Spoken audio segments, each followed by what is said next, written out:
Look for character more than physical beauty. And the best place to observe character is not in a date.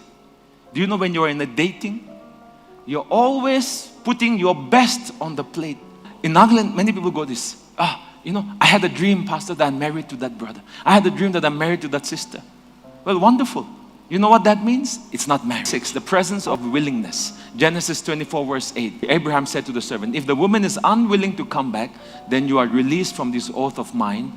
Only do not take my son back there. Verse 57, the family of Rebekah says, let's call a girl and ask her about it.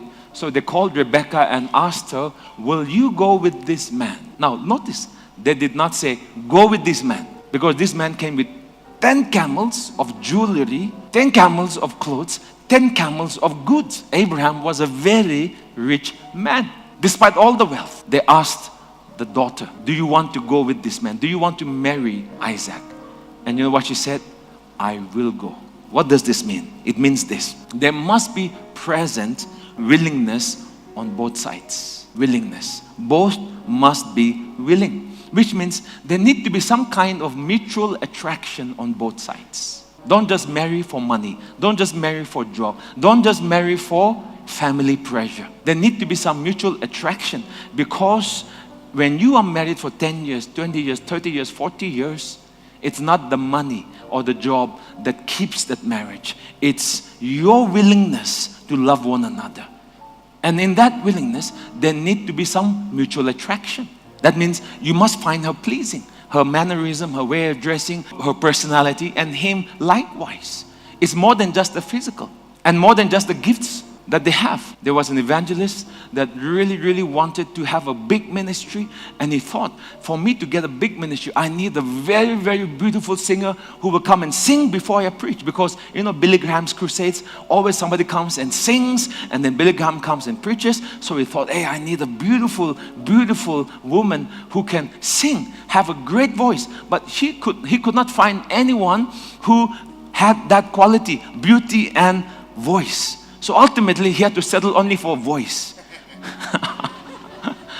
So there was someone, she wasn't beautiful, she wasn't good looking. He did not really find her attractive, but he compromised based on just her voice. Oh, her voice. Oh, if I close my eyes, my heart just connects with heaven. And the people are just so touched by her voice. So he decided to get married to her.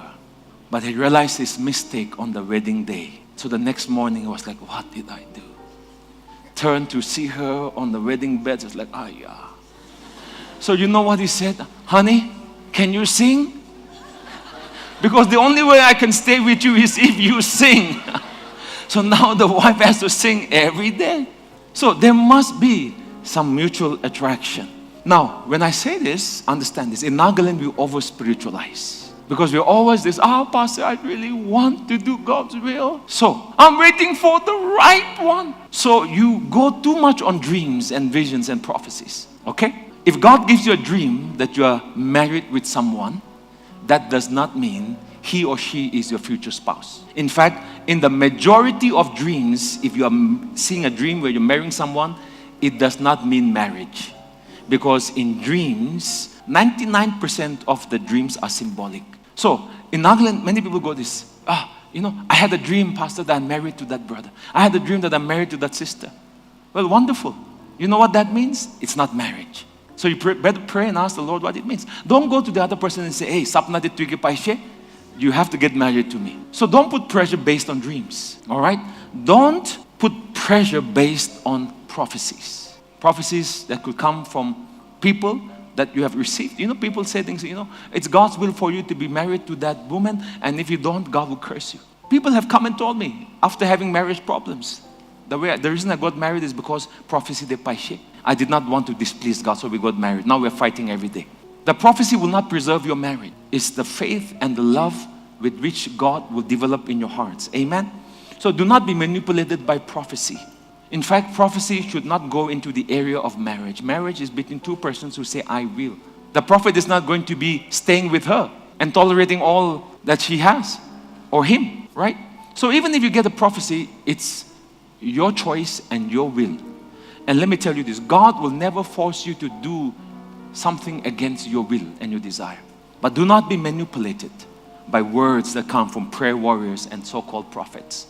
Isaac was willing, Rebekah was willing, even though the other persons initiated.